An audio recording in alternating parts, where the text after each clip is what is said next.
கந்த சஷ்டி திருவிழா என்பது தமிழர்களின் மிகப் பழமையான, சிறப்பு வாய்ந்த ஆன்மீக நிகழ்வுகளில் ஒன்று. இந்த திருவிழா ஆண்டுதோறும் ஐப்பசி மாத சுக்லபக்ஷ சஷ்டி திதி அன்று கொண்டாடப்படுகிறது. இது பொதுவாக அக்டோபர், நவம்பர் மாதங்களில் வருகிறது. கந்த சஷ்டி என்பது பக்தர்கள் மனதை சுத்தப்படுத்தி, முருகப்பெருமானின் அருள் பெற்று வாழ்வில் உள்ள தடைகளை அகற்றிக் கொள்ளும் மிகப்பெரிய ஆன்மீகப் பயணமாக கருதப்படுகிறது. புராணங்களில் சொல்லப்படுவதுபடி, அசுரர்களின் அரசனான சூரபத்மன் தவம் செய்து பல வரங்களைப் பெற்றான்.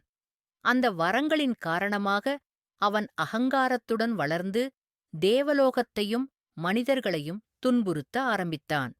இதைப் பார்த்த தெய்வங்கள் அனைத்தும் பரமசிவனிடம் சென்று துயரம் தெரிவித்தனர்.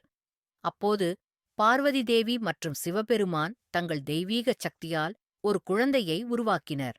அந்த குழந்தைதான் ஆறுமுகனான கந்தன் அல்லது முருகப்பெருமான். தெய்வங்கள் வழங்கிய ஆயுதங்களில் முக்கியமானது வேல். அந்த வேலே பின்னர் சூரபத்மனை அழித்த ஆயுதமாக அமைந்தது. ஆறுமுகனான முருகன் தன் தேவர்களுடன் சேர்ந்து சூரபத்மனையும் அவன் அசுரப் படையினரையும் எதிர்த்து போரிட்டார். இந்தப் போர் 6 நாட்கள் நீடித்தது. முதல் நாளில் மாலையமான் போன்ற அசுரர்கள் அழிக்கப்பட்டனர். 2ஆம், 3ஆம், 4ஆம் நாள்களில் பல வல்லமை மிக்க அசுரர்கள் வதம் செய்யப்பட்டனர். 6ஆம் நாளில் மிகப் பெரும் போர் நடந்தது. அதில் முருகன் தன் வேலால் சூரபத்மனை வதம் செய்து அவரது அகந்தையை அழித்தார். அந்த நாளே சூரசம்ஹாரம் என அழைக்கப்படுகிறது. இதுவே இன்று நாம் கொண்டாடும் கந்த சஷ்டி விழாவின் உச்சக்கட்ட நிகழ்வாகும். கந்த சஷ்டி விரதம் பக்தர்களின் உடலும் மனமும் தூய்மையடையச் செய்கிறது. இந்த விரதம் மூலம் பக்தர்கள் தங்கள் அகந்தை, காமம், கோபம், பொறாமை போன்ற குணங்களை அழித்து நல்லெண்ணத்துடன் வாழ்வதற்கான சக்தியைப் பெறுகிறார்கள். முருகன் எப்படி அசுரர்களை வென்றாரோ, அதைப்போலவே நாம் வாழ்க்கையில் உள்ள சவால்களையும் வெல்லலாம் என்பதைக் குறிக்கிறது.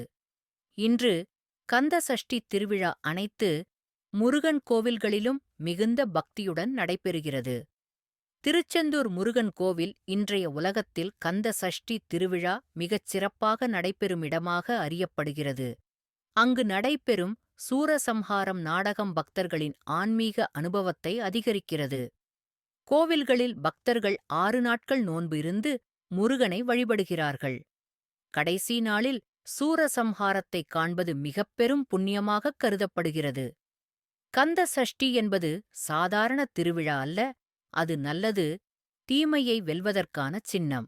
இந்த திருவிழா முருகன் மீது பக்தர்களின் அன்பையும் நம்பிக்கையையும் வலுப்படுத்துகிறது. முருகனைப் போற்றிச் சிந்தித்தால் வாழ்வில் உள்ள தடைகள் நீங்கி துணிவு, ஆரோக்கியம், ஆன்மீக வளர்ச்சி கிடைக்கும் என்று நம்பப்படுகிறது. எங்கள் சேனலை சப்ஸ்கிரைப் செய்யுங்கள், உங்கள் நண்பர்களுடன் ஷேர் செய்யுங்கள், புதிய வீடியோக்களுக்கு அப்டேட்டாக நோட்டிஃபிகேஷன் பெல் ஐ அழுத்துங்கள்.